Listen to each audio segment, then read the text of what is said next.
We've all had run-ins with the occasional rude person. Someone refuses to give their seat to a pregnant woman on the subway. A cyclist knocks over a pedestrian on the sidewalk. A motorist bumps into a cyclist on the road. Has etiquette changed, or are we just ruder than ever? Joining us now to help answer that, in Santa Monica, California, via Skype, Amy Alcon. She is author of I See Rude People, One Woman's Battle to Beat Some Manners into Impolite Society.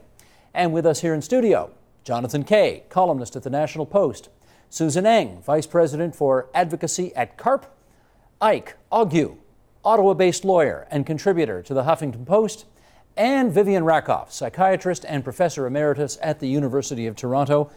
And I want to do the polite thing and welcome you all to our studio for you four, and Amy, via Skype, to Santa Monica, California. We thank you for joining us. And Amy, I'm going to put you to work right away on this because you wrote a book about rudeness in modern society, of course, and basically it seems to be the case that every succeeding generation thinks the next one is going to hell in a handbasket. Is there anything uniquely rude about society today? Well, we think there is, but actually rudeness is a human condition. And what's happened is that we've lost the constraints that we had on society, on rudeness in previous generations, and how we evolved. We evolved in these very small tribal societies where everyone knew everyone. So you had cause for your reputation if you behaved badly. So people, even who were jerks, behaved well. And this is the problem right now, that we live in these vast strangerhoods and we don't see people that we know all day, so people who are jerks can do anything to other people, and they are. You called them strangerhoods? Did I hear that right? Yes, strangerhood. So we're living basically in America, for example, around 1949, with the advent of air travel becoming affordable, we started to disperse, and we really started doing it in the last 20 years. So now people live very, very spread apart in a way they haven't throughout human history. So we evolved in these small tribal societies, and now people will go a whole day without seeing someone they know. And so in a small tribal society, you would be punished, you'd be thrown out of the group, and you would go alone in the desert where you would likely die. And now there's no punishment for rudeness. You can flip the bird to somebody in a car, say all sorts of awful things to strangers in public, shout on your cell phone, and nobody knows you. So that's that, and you can assert yourself and be narcissistic as you want to be. John Kay, you've written about this as well. Does it feel to you like we're a ruder society today than we were 25 years ago? I think we're certainly more disconnected, and that's at the origin of rudeness. And I think the time you feel it most is when you're in your car, because it's when you're in your car that you feel the most atomized, you feel the most isolated. I mean, you literally are isolated in glass and steel. And if you're on a highway, the people around you are complete strangers. And if you cut someone off or they cut you off, there are no repercussions, because you're never going to see that person again in your life. And when I really understood this, a few weeks ago, I was sort of, I don't know if I cut someone off or they cut me off, or we sort of had an exchange of looks. And we both realized that we knew each other from the same health club. And we were both unbelievably mortified because we were acting like garden variety highway idiots. And then we realized, oh my God, this is someone we actually know. And they're seeing us in this highway mode where we're interacting with strangers. And it just, all at once, I realized this other ruder persona you put on when you're in a context where you're interacting with strangers, it's completely different from when you have the expectation of seeing someone again. Because then, of course, you're going to invest time and good manners in maintaining the relationship. But in that case, you managed to pull it back at the last minute and didn't go for the full-throated... Yeah, there was no sort of LA, speedway type, confrontation. But, it's the usual thing, the glaring and, not quite flipping the bird, but everything short of that. And it's mortifying when you think, oh my God, is that me behaving like that? Ike, how about you? Where are you on this? I've got a phone call, Steve. No, I absolutely believe that we are getting a bit ruder. And I actually think, although what Amy hit on was true, I think consequences play a big role in this. There's not consequences anymore for being rude to people that you don't know. You're never going to see them again. But I also think there's something else at play here. I think there's a sort of general rise in a sort of cult of the self. People are, you could say it's a rise in narcissism, and I think it's largely driven by evolution, only evolution of a different sort than was mentioned at the beginning of the program. I think it's partially driven today by technological evolution, by Facebook, by Twitter. How do those make us ruder? Well, one of the really interesting things about Facebook is you can shelter yourself from any sort of criticism. Someone doesn't like a thing you say, you defriend them. Someone has a comment you don't like, you block it. People post picture after picture of themselves doing very banal things, and it's almost as though it's a way of, I don't want to say worshiping yourself, but certainly people are obsessed with themselves, I think, in a way that they haven't been before. And I think technology has facilitated that obsession. Or Twitter. I was going to tweet earlier, but I'm not very good with tech, as much as I'd like to be. But why are people following some folks? Some of these people have done nothing, yet they're obsessed with people following them, how many followers they have. And I think that is new. Humans have always been rude, but I think the technology that's facilitating it is new. Susan. You know, I sometimes worry that the things that we talk about, you know, somebody being rude in the coffee lineup with their cars and so on, you know, I'm not surprised that there that kind of level of social rudeness. And we shouldn't be surprised because we're living in a sea of rudeness right now when our political masters have this sense of entitlement and they just break the democratic concerns and rules and principles willy-nilly and say, well, too bad for you, I get away doing this. And once you have that kind of thing breaking the surface tension out there, if you will, then you realize, you know what, there are no holds barred. You can do whatever you like and get away with it. So we have these supreme bullies at every level of government in Canada right now telling us, I'm doing this because I can, so too bad for you. Sorry, come and sue me. Who are the supreme bullies at every level of government? Well, let's talk. Do you want me to go through them all? Oh, let's go through the federal would be government. okay. You know, there has been a real rudeness in terms of saying, well, you know what? Democratic principles be damned. I got the election. I can force everything through government. I'm not really, you know, the government of all the people, just the people who voted for me. That's pretty rude in a democratic sense, and it matters. You know, I don't want to trivialize it. It matters when governments do that. Are you saying Stephen Harper governs that way? Yes, and when you look at the Senate and people who, you know, were on an honor system and nonetheless broke it, you know, we're talking about free money for life. Let's get real. Even at the trough, there are manners, really. So really, we look at that, and so people see that in the media, and they say, well, you know, why should I behave? And there's no you know, dividend from behaving. So then we go down to some of the provincial levels, and people walking out of meetings in a huff, you know, for political gain. A premier of the province that got 3 back-to-back elections nonetheless can't get a decent goodbye from the opposition leader. Let's get real about that. You know, sometimes when somebody dies politically, you say something nice. And then at the municipal level, do I need to mention the allege, we have to keep allege because we're polite, allege crack smoke. Well, we also don't want to get we don't want to get sued either. That's which is right. Part of it. Okay, I've left you for the end, Dr. Rakoff, because you're just a few years older than the rest of us here, just a few, and you may have seen this issue evolve over a slightly longer period of time. Not quite from the hunter-gatherer times, but no, I am not Pollyanna. First of all, wrong gender, wrong age, but I'm definitely not Pollyanna. I am aware of the terrible things that people do to one another. I'm aware of poverty, I'm aware of political corruption, I'm aware of all the nastinesses in small and big places. But I think that part of our perception of this rudeness is that we actually expect a hell of a lot better. And that expectation that things should be better is in fact one of the great progresses in our society.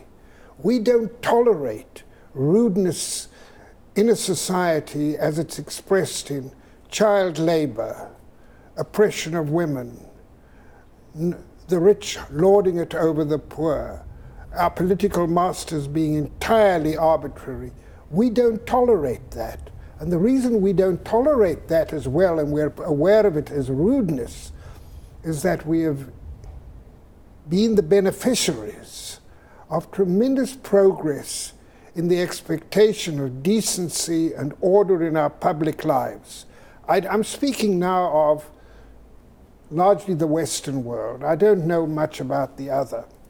But there has rarely been a time when there have been so many responsible governments, when their life expectancy is better, when the rights we take unto ourselves of education, health, electoral right, etc., These are things we now expect. Can I follow up, though? Some people, Susan might be one of them, might be saying, now is an odd time to be making the argument that our governments have never been more responsible when we see shenanigans at the federal, provincial, and certainly in this city, municipal levels. Big time. Not such big time. Mel Capp wrote an excellent column this morning, I thought, on the Senate. And he ended with a kind of realistic couple of sentences. He's quite happy to live in a country where corruption is a $16 glass of orange juice. You know, let's get this into perspective. The alleged can't call out the troops, cannot shut down the radio station, cannot close the newspapers. He can ferment, he can do anything he likes. But we, in fact, have got more control over him than he has over us, because the customs of our society are that we expect more civility and mutual protectiveness than I think any community have ever had before in the history of humankind. Let me get Amy to weigh in on that. Is Vivian Rakoff right that our expectations are so much higher, and that's why it may seem like we're ruder today, but we're really not? Well, actually, I think that we need to separate the nuances of this. Democracy is legislated manners, and I'm all for it. But the problem actually is that we are tolerating terrible behavior in society, and it's specifically because we did not evolve to be around strangers. So we have these people we don't know, and we can't speak to strangers, most of us. I am someone economists call a costly punisher, and that means that you have a strong sense of injustice, so strong that you punish injustice at cost to yourself and at no benefit. So if I say something to someone on a cell phone to ask them to pipe down, they're not going to give me a winning lottery ticket, they might stab me. But it's very important to me to act against that, but most people can't do that. And so I am for using actually technology to instill those reputational costs on people. For example, there are people you can ask, if they're on their cell phone, you can say, oh, excuse me, would you mind, it's a little loud, would you mind piping down? And they'll say, I'm sorry, I wasn't mindful. But other people, you can tell they're just they're complete narcissistic jerks. They're lording it over everyone. They're basically stealing from all of us. And that's an important thing. If we see them as stealing our attention, stealing our sleep in terms of neighbors who keep us up, stealing our peace of mind in terms of people who do really awful things to us. They park us in and do things that just enrage us and make us very upset just because they're narcissistic jerks. Then we can punish them and do things like, for example, if somebody is one of those people you can tell is just not going to be persuaded by any stretch of any sort of decent conversation, you can clandestinely shoot a cell phone video of them and post it to YouTube. Now, maybe they will never see it, but I call this positive shaming. It shows other people who are narcissistic that, look, there's a cost to this. We're going to see you, and maybe this will go viral. There's a new sheriff in town, and it is the viral video. That is kind of a neat idea. And I wonder, John Kay, if that was, let me give you a for instance here. I was at Union Station recently to take a train somewhere. And while waiting in line, there was a guy, probably, 20, 25 years old, standing a couple of spots behind me in line, playing music on a boombox or something pretty loud. I mean, for 6:30 in the morning, it was pretty loud. So I tried in my gentlest voice to say, it's pretty early. Would you mind turning that down a little bit? To which he responded to me, what, you don't like the music? And now I have to, think to my head, do I want to try to make the point to this guy that it's not about his choice in music that's the problem here? It's the fact that he's blasting it for everybody to hear is the problem. So I let it go. Like a nice Canadian, I let it go. What should I have done? Well, I mean, that's the problem with manners, is you don't want to come off as the bad guy, but sometimes you feel that's the only way you can enforce social norms. And I think actually that is at the root of our obsession with manners now, even though life is pretty good and maybe people may or may not be ruder than they used to be, is that we are worried that we're living in a society where people aren't connected to each other. And this is especially true of youth. And whenever it's people of our age group, I'm in my 40s, whenever we complain about manners, it often is about kids. I was actually on my way here to the studio, and there was a bunch of teenagers walking in my vicinity, and it was like F this and F that. And it wasn't so much that they were trying to be rude to me, they just didn't see me. The very fact that I was in their presence, it just didn't register with them. I might as well been a bush or a car or something like that. And I think this is true of teenagers throughout history. It's probably true of my generation, is that the only thing they care about is their peer group. That's the only thing they care about, is the approval of their peer group. They follow the moral and manners code of their peer group, however vulgar or coarse or whatever that may be. And the opinions of strangers, people who may be 5 feet away from them, but because they're 20 years older, they just don't care about them.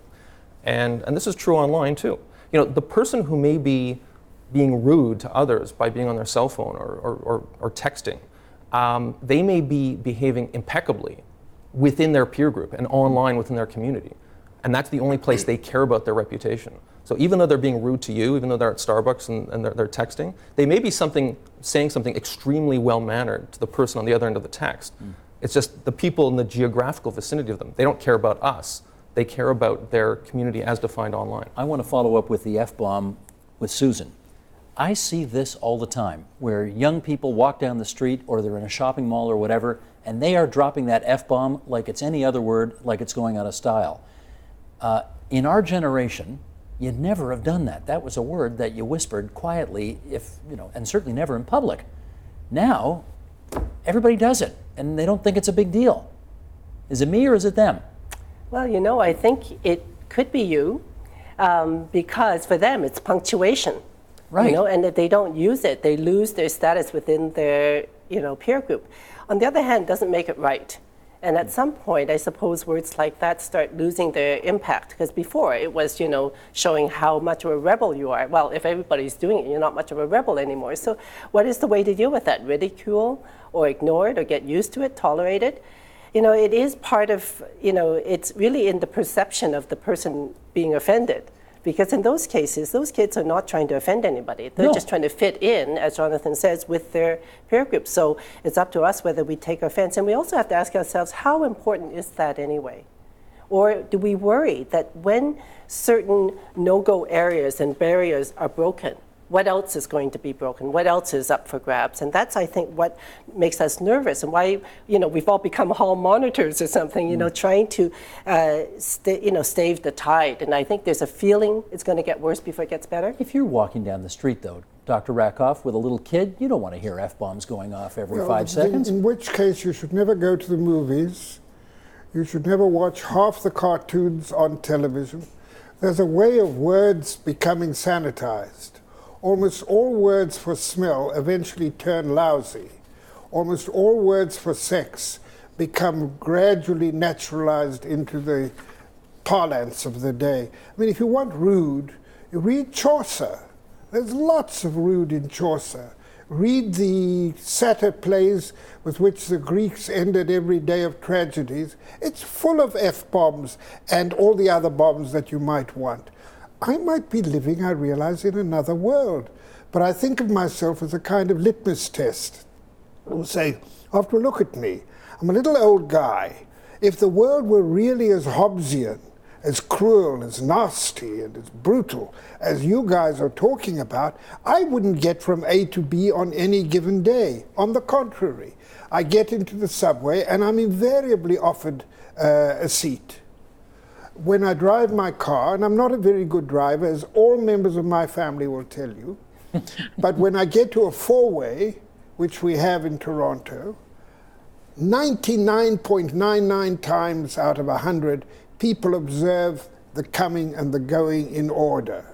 Now, of course, there are going to be idiots and young people and noisy ones, but I think one has to be very careful not to confuse hijinks and horsing around, which I think is a prerogative of the young, with the kind of intentional intrusion into one's personal space, time, integrity that the word rudeness implies. I have to get this in.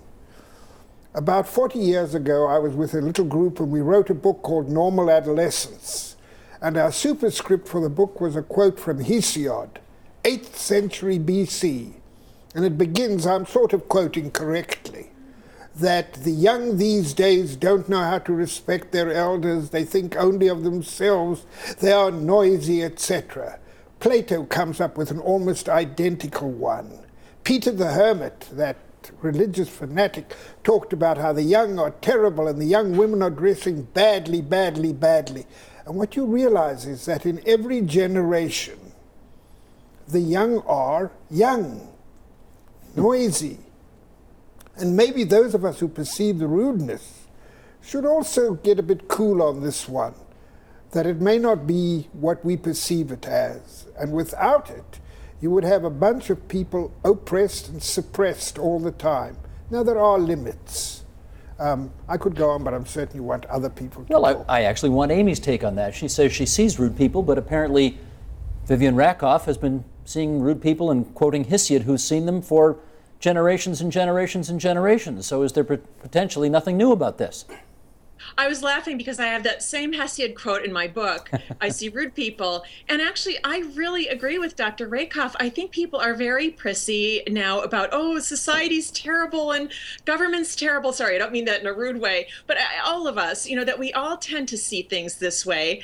And the truth is, our founding fathers in America, they said horrible things. They're very, very funny. They're horrible insults. I have a book of Shakespearean insults. I mean, this is, again, the human condition. And what is important is not whether kids walking down the street are saying the F word, but whether they have empathy. Empathy is the root of manners. And that's the difference between kids who are brats and horrible and kids who, they act out because they're kids and you can tell them, excuse me, oh, I'm sleeping. Would you mind not playing here while I have my nap, which I tell the wonderfully raised kids behind me, and they'll do it once more and then they stop. And that really is the difference. So this idea, you're walking down the street, you can tell your kids, look, these are bad words. We don't say these. They're not nice words. If a kid hears the F word, their ears aren't going to immolate and fall off. So I really think that Dr. Rakoff has a very reasonable and balanced position on this. Susan. I want to pick up on something that Amy has said, that rudeness is a sign of a lack of empathy. And I think that's why it matters. The sense that our government is no longer empathetic towards us, that the young are not empathetic towards the old. And it matters when you have a system that treats, and this is of course my work, trying to deal with how older Canadians are treated in our system writ large, whether they're ignored on the dance floor, or ignored in the stores, or ignored in the healthcare system, or their concerns about pensions are ignored.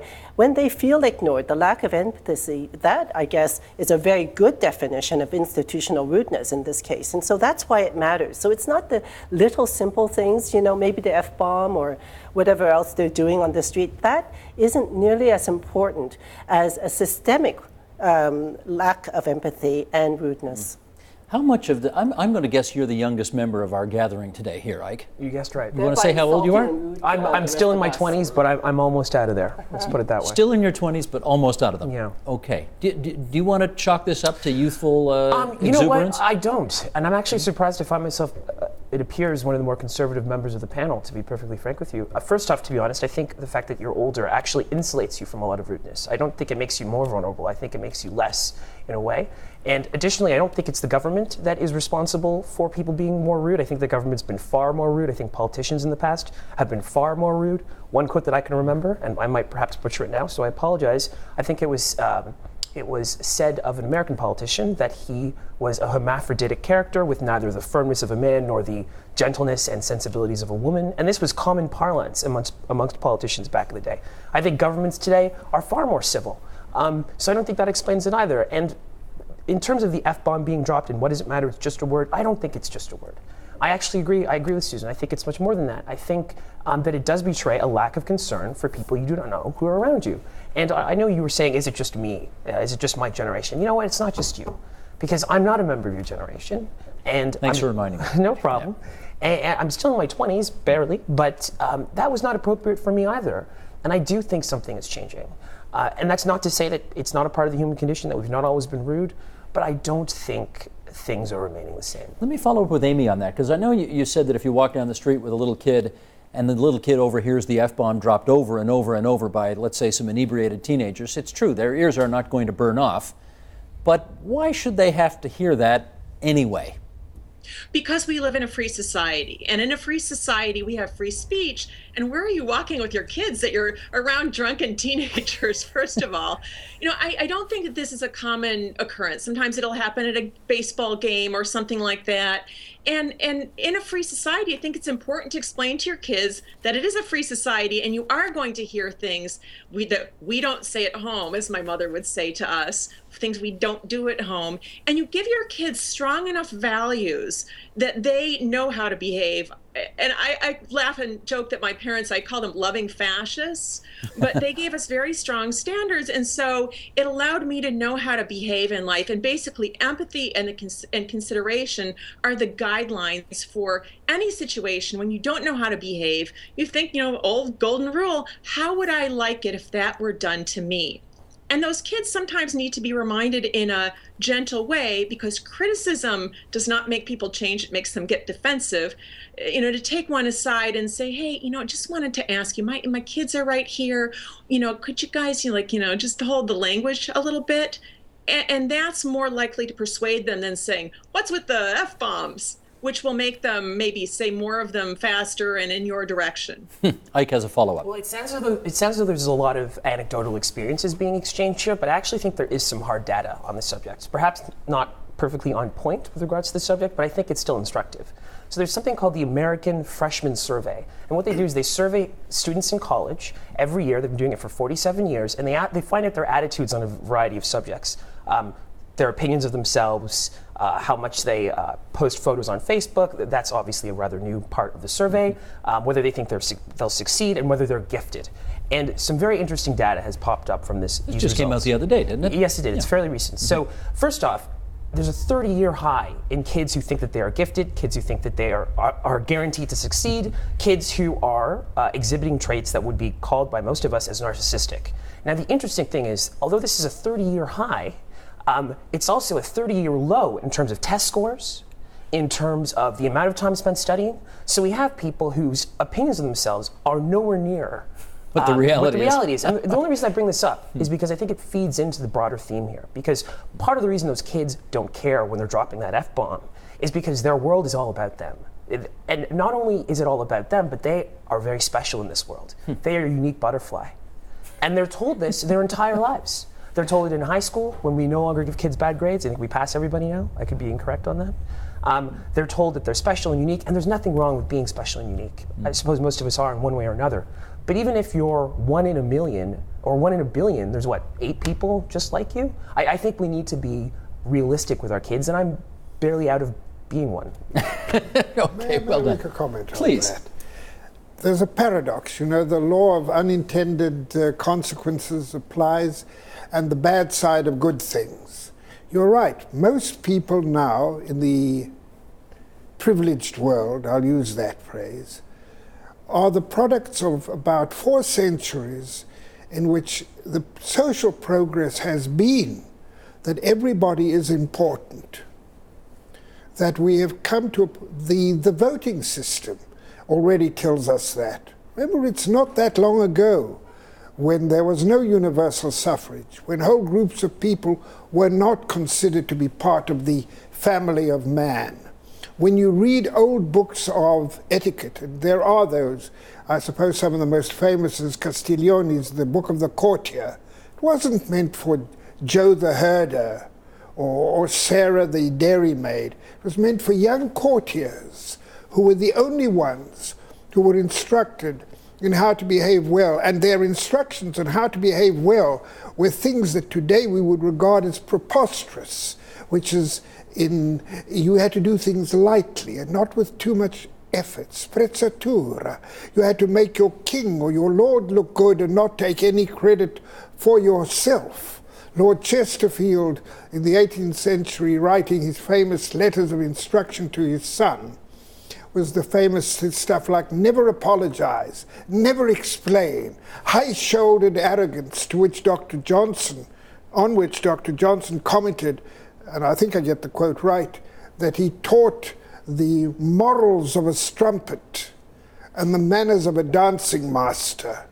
I really think that we have to be aware of the fact that being a person, being yourself, having this kind of political gift of entitled narcissism is awful when it's bad, but it represents the core of our political beliefs, that we are, in fact, individuals. You know, until after the Industrial Revolution, many people didn't have surnames in much of the world. They certainly didn't have pictures of themselves because only the rich got painted. And very few people could afford mirrors. Mirrors were expensive. You literally didn't know what you looked like.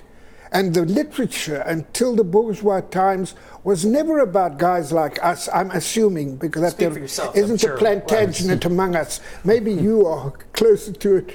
You're but, surrounded by mirrors. You know, it wasn't until the novel or the recent plays that ordinary people met their mirror selves in the public domain. So yeah, it's bad. They're noisy. They drop the F-bomb. Great works of art have dropped the F-bomb forever. Read the sonnets of Catullus, and they are full of filthy words and imprecations against enemies in the most ghastly and obscene language, except in their wonderful poems. And yeah, but it's at the cost of, as we're hearing from California, it's at the cost of a kind of liberty that we value over almost everything else. Well, let me pick up on a couple of threads, one that you said and one that Amy did say just a few minutes ago. And John, I'll put it to you. If you want to take your family, let's say to a Blue Jay game in Toronto, or an Argonaut game, I'm not sure if the Leafs do it, but I know those other two teams do it. And if you see rude behavior or F-bombs being dropped, they put up on the Jumbotron, here's the number you can text. Tell us, we'll bring security, and we'll deal with it. Now, that's nothing that any of us would have seen 10 years ago, let alone 20, 30, 40 years ago, because there seems to be less of a tolerance of this kind of boorish behavior in public. Is that a bad thing? I think it reflects our desire to control our surroundings. And I think the historical perspective is interesting because, of course, going back generations, hundreds of years ago, people had no presumption that they could control their surroundings. They lived in homes, often very cramped, with many generations of family members. People didn't have private space. The whole idea of having private space is fairly new. And often we spend hours a day in our car, which we customize with iPod holders and radio stations. And we like being insulated from the outside world, and we live in homes.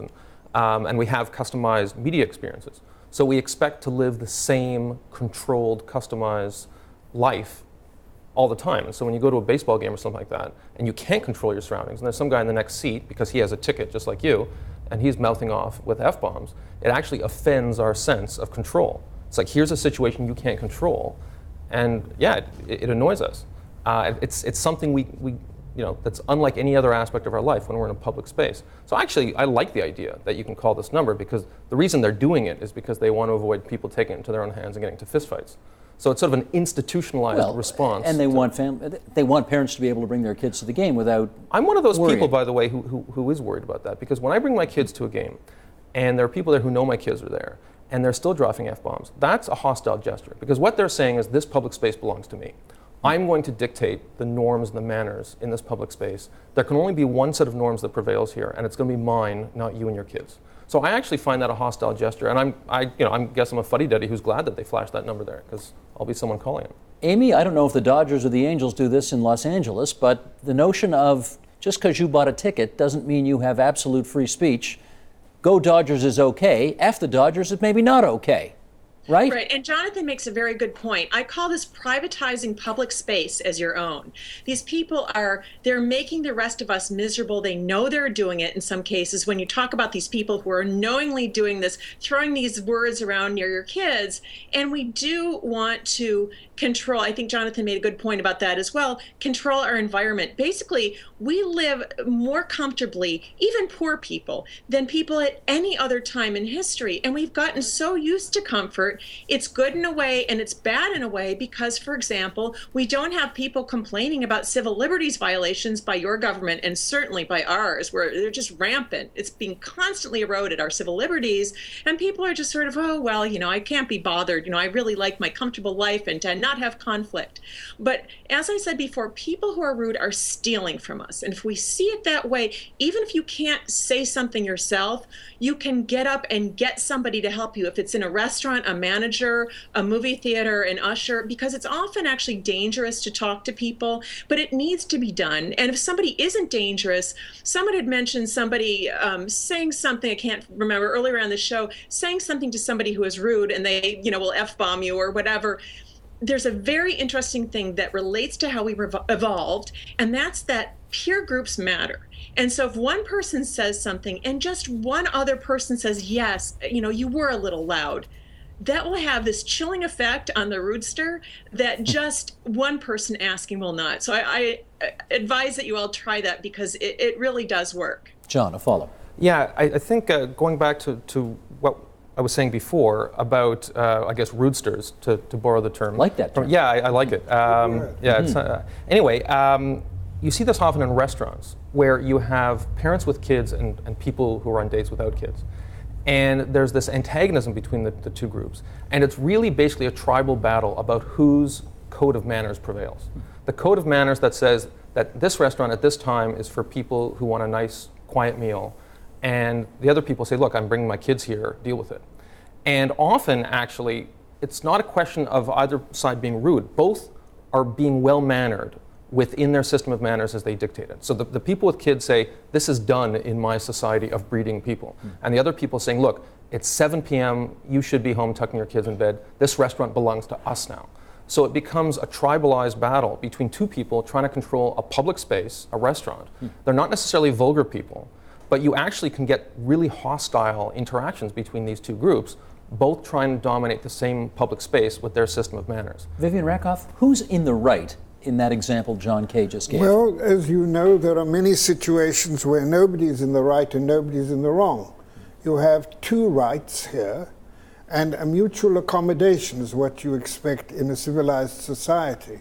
I really don't want to sound like an idiot who thinks the world is aglow with goodness, because I'm well aware of the evil in the hearts of man.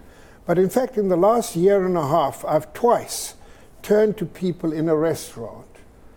They were, it's true, middle-aged. They were safe. None of them was carrying heat. And I said, you're having a good time. I don't want to rain on your parade. And I've got apologies. And in Stratford, Ontario, an offer to buy dessert and drinks as apology for this behavior. Now, I can assure you that if I were in another situation and in another place and with a different demographic, I wouldn't say anything. I'd just skulk away. But I think we've got to be very careful that we take these particular rudenesses and transform them into a picture of a society that has turned cruel, intrusive, disrespectful. I don't think that's the truth. It is cruel in one particular aspect of it, and that's in certain online communities. And this is something. It's a world I don't know. It's a world unto itself, unfortunately. But it's a world that just because I'm in the media, I happen to be close to. We haven't even touched on this yet. We should. Well, maybe this is a good segue because we talk about how manners are different according to the milieu, and how when you're anonymous, for instance, in your car, your manners go downhill.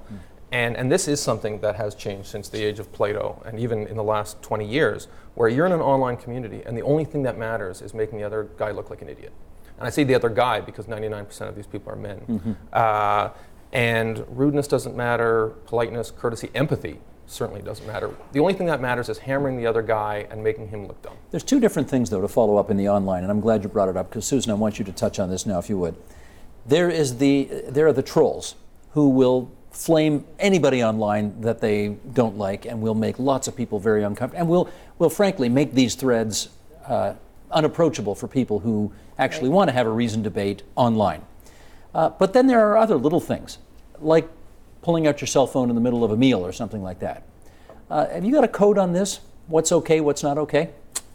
I guess it's a function of what your social contract is between you and the other members of your table mates, the other people in the restaurant, the other people in the room, on the subway, on the GO train, in Parliament, in government, is what is your contract? Like, what have we agreed are the rules of engagement?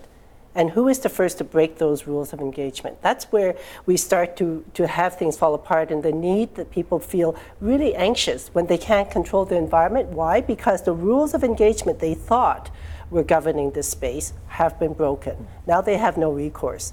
And their only recourse is either anxiety or acting out. And I think that when you see that kind of online community, I don't know what those rules of engagement are. They could be a free-for-all, or they could be the expression of a lot of really frustrated people with no other outlet for their frustration. So it's hard to say, but I think that we do need to consciously decide again what our actual rules of engagement are.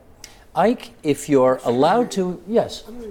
You know, in the early days of the automobile, when there were no rules of the road, there was a tremendous amount of chaos, and any new technology has to develop its own strategies for control. And I think you guys who know, and you're in this, I'm a dinosaur, you see, but the whole world of the texting, the cell phone, the immediate, it's so new. What is it? It's 10, 15 years at most. It hasn't developed its own conventions. And these things will settle down because inevitably the rules are going to be imposed by various kinds of social pressure. And I think what you're talking about is a nascent technology and a whole new set of social interactions in which the rules are evolving. That makes sense. But I wonder how long. I think some people don't want to wait that long. You know, we would like it to be a more civilized place starting now. I think it probably is by now. And if, again, you know, the newspaper never says 9,000 children went to school today with sandwiches. It says, you know, that ain't news. And therefore, we are attentive not to the proper behavior, because proper behavior oils the wheels of the world, and you don't notice it.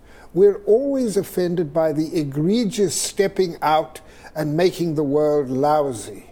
Well, let me get Amy on this, can I? Amy, on the issue of, I want to tackle this in two different ways. Number one, the trolls who flame, and then number two, just common courtesy, whether or not it's acceptable to pull out your cell phone in the middle of a show and text somebody, as Jonathan Kay just did about 20 minutes ago and did not get caught on camera. You have no proof. I saw it with my own eyes. Alleged, as we say in Toronto. I saw it with my. What were you doing there That anyway? video doesn't even exist. I've heard that line already. Procure the video. I've heard that line already.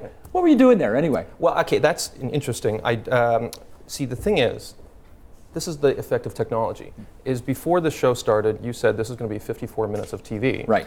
And the idea of me not being in well-mannered contact with my electronic peer group was completely agonizing and almost unthinkable to me. So you snuck a peek. It sets off a certain spasm of anxiety that says, yes, I have to be here in this geographical presence and be polite and obey the conventions of television, which is that you have my full attention, I'm making eye contact, I'm wearing a suit. On the other hand, there's all this stuff going on online, emails are flying back and forth, I'm not part of it. Oh my God, I have to get online. I think I have 4 seconds while Steve Paikin turns to the other camera. Let's see if I can get that in. So this is new. I mean, this idea that you can be in 2 peer groups at once, and that's what we experienced, for instance, on a train. You know, it used to be you got into a train car 100 years ago, and you had to make polite conversation because the only person in your world during that 5-hour trip was the person sitting next to you. Now, there are 1 million people sitting next to us. They're all in our pocket. Right. So that's the pressure we feel. Amy, what do we think about this? I do not approve. This takes what's called self-regulation. And yes, I'm often tempted to just stick my head in a whole big chocolate cake or do things that would be unkind, like paying attention to a small device when there's somebody else there. This is very unkind, especially you see this in restaurants. People, they take out their phone, they're having a conversation, which is awful, or even texting. And the person with them, you see them staring into their napkin and pretending to look for secret messages. It's just awful. And I just wanted to get back, if you don't mind, briefly to the restaurant question. Sure. People are saying, oh, well, there's no real set of rules. It's okay. People's children, there's a set of rules they think for them and the other people. There is an atmosphere in a restaurant. This is not an accident. When you go to a nice restaurant, it's not like Chuck E. Cheese. And this is not because they didn't think to make it like Chuck E. Cheese. I don't know if you have that in Canada. It's we sure do, yes. yes. Scream and, climb on huge things and have Considered fun. a very fancy restaurant. So anyway, so you do not get to change the atmosphere for other patrons. And that's what people who bring their ill-behaved children, or as I call them, the underparented child, to these restaurants do. And that's wrong. So Underparented now let me children. get on to Good the questions you were word. asking me, which I've forgotten. What was I liked underparented child is a good one. Rooster. And the roosters. I must throw in an anecdote And here. strangerhoods. That's three good ones from I Amy really today. want to throw in an anecdote here about all of us and how we are and what we expect in life. And it's wonderful what we expect in life. But I'm reminded of the famous statement that Marcel Proust liked to live at the Ritz because there was no jostling. You know, space has always been a social privilege. Milord had an estate. The poor lived in tiny cottages, and at night they were all naked and there was no privacy at all. You know, that our expectations of gentleness and order and respect for one another have grown hugely. And I'm in fact very impressed by the degree of our indignation. How wonderful it is that these are our expectations. Well, let me give you a case study here. And we plucked this out of the Toronto Star earlier this month. And Ike, I'll get you to comment on this first, then we can go around a bit on this one. Here's the example. Control room, I'm on page 3 here. Let's bring this up. Francine Leriche was cuffed and ticketed $135 for wedging her hand in the door of a train to stop it from leaving. She grew frustrated, waiting about a half an hour for the Lakeshore West GO train to show up. When the train pulled in, she said the doors in front of her closed sooner than the others, so she stuck her hand in to hold it open. Metrolinx, which of course is responsible for GO train, Metrolinx spokesperson said that Leriche refused to remove herself many times and that people do things that put everybody else at risk and we have to take action. So this woman told her story to the Toronto Star, expecting, we assume, an outpouring of support for her because of, I guess, what she saw as bad train service, and therefore she did something about it. The comment section completely disapproved of her train etiquette. What do we think? I disapprove as well. You do? Yeah. One thing I approve of, though, was actually a comment brought up by the professor. You mentioned how new technologies, they sort of self-regulate after a time, and you're right. In fact, we're seeing that already with Reddit or Facebook. So many of the vicious and vile people who make those comments, they do so under the guise of anonymity. And there are groups who spend all of their days trying to make those people a lot less anonymous. So in a sense, they are sort of self-regulating. In fact, Reddit and other systems have a sort of organic way of downvoting people who are very abusive and very violent. So I actually think it's very intriguing because that is, in fact, occurring. One other thing I wanted to mention very briefly on that point before returning to the story is that another new thing is that in ancient Greece, people who did bad things couldn't be terrorized in the way that they can now with social media. And we're sort of seeing the results of this. In fact, I think we've had a number of suicides in the country very recently, all because of the anonymity that's attached to things like Facebook, Twitter, etc. So I think it's important that we figure out a way of regulating these things, but anonymity is an important part of the internet in my view. Susan. But it can go too far. To some extent, the reaction to the woman and the GO train was that that woman stole time from us because we were delayed and we missed it. One person missed an exam, for example. And so while she had to run back for a celebration party, they missed the whole exam. So, you know, in the balance of rights, who had the superior hand? But unfortunately, the self-regulation needs some regulation because what happens when groups try to de-anonymize the groups that are trolling, it's in their judgment who's doing the bad thing. So when there was some cyberbullying, they outed the wrong person in one case. Or there'll be other groups now, especially the right, who will start going after people who are part of the minority communities that they don't happen to like. I mean, look what's happening with the Scouts in the States. You don't want to have the internet itself self-regulate too much because it becomes a bit of a Wild West, and I'm not so sure that we're ready for that. I like, if I may, please. That's very important because, in fact, we don't just self-regulate. We begin with a kind of chaos, we then go to a degree of self-regulation, then we come to social regulation.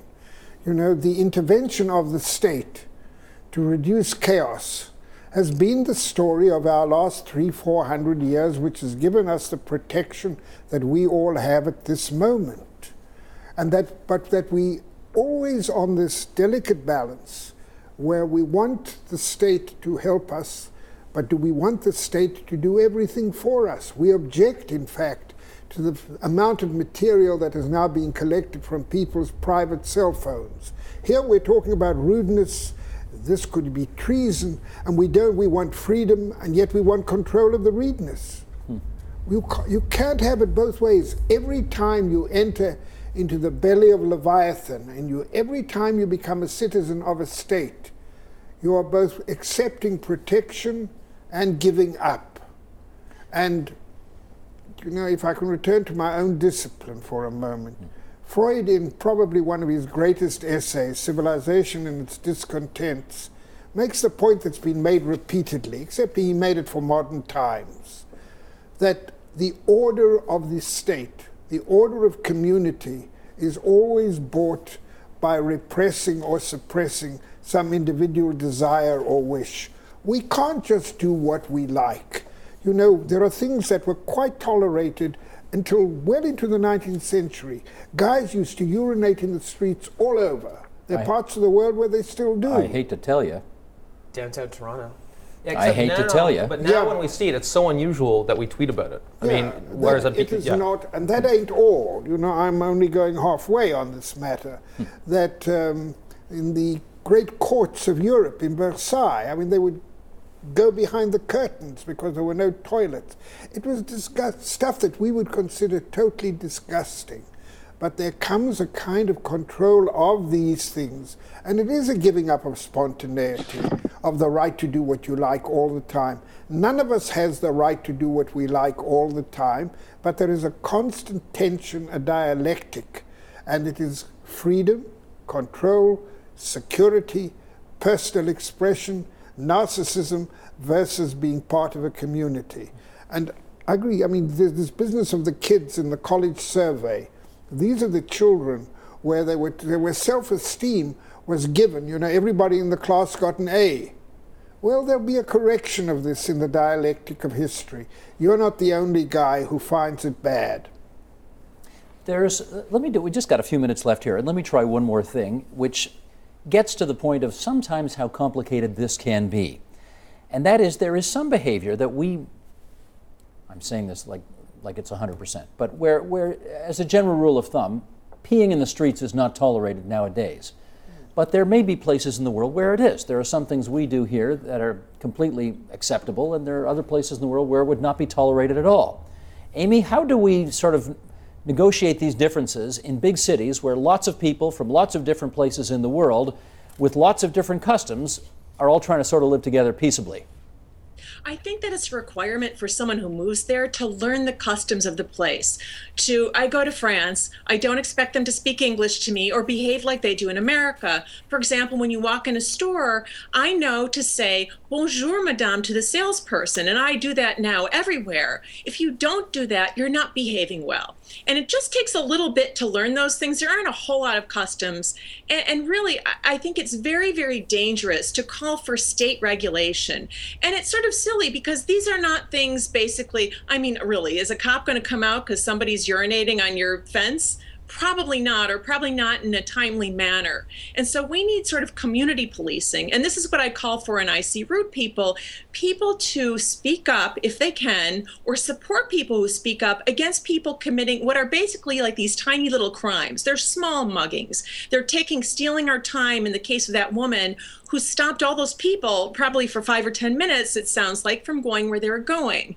And so tweeting, I've done this. I've actually taken a photograph, I blacked out the good parts, of a guy in my neighborhood urinating here right on my fence because it makes our neighborhood smell like a men's bathroom when it rains. And then I posted that picture saying, this is our neighborhood. This is not a giant toilet.